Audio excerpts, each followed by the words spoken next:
Hi friends, welcome back to Shivakundana vlogs. చిటికెలో చేసుకునే famous Rayalaseema uggani ఎలా తయారు చేసుకోవాలో ఈ వీడియోలో చూద్దాం. ముందుగా బొరుగుల్ని నీళ్ళల్లో వేసుకొని నానబెట్టుకోవాలి.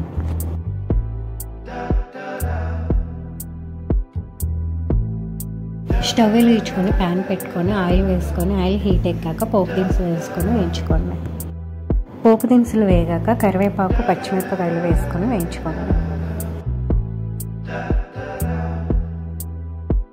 ఇవి వేగాక సన్నగా కట్ చేసుకున్న ఉల్లిపాయ ముక్కలు వేసుకొని బాగా వేయించుకోండి.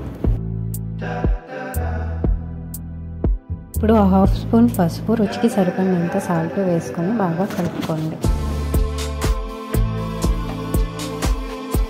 ఉల్లిపాయ ముక్కలు వేగాక సన్నగా కట్ చేసుకున్న టమాటా ముక్కలు వేసుకొని వేయించుకోండి. ఇవి వేగేలోపు మనకు బొరుగుల్లోకి కావాల్సిన పప్పుల పొడి తయారు చేసుకుందాం. ఇప్పుడు మిక్సీ జార్లోకి కొంచెం పుట్నాల పప్పు, 4 వెల్లుల్లిపాయలు, 4 ఎండుమిరపకాయలు వేసుకొని బాగా మెత్తగా మిక్సీ వేసుకోండి.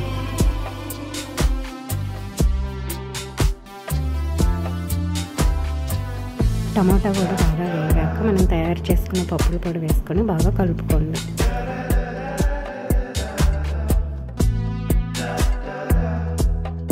ముందుగా మనం నానబెట్టుకున్న బొరుగుల్ని బాగా గట్టిగా పిండుకొని ఇందులో వేసుకొని బాగా కలుపుకోండి.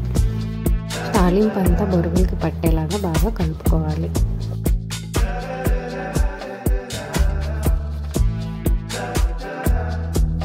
స్టవ్ ఆఫ్ చేసుకొని కొత్తిమీర వేసుకొని సర్వింగ్ బౌల్లో సర్వ్ చేసుకోవాలి. వేడి వేడిగా రాయలసీమ స్టైల్ ఉగ్గాని రెడీ.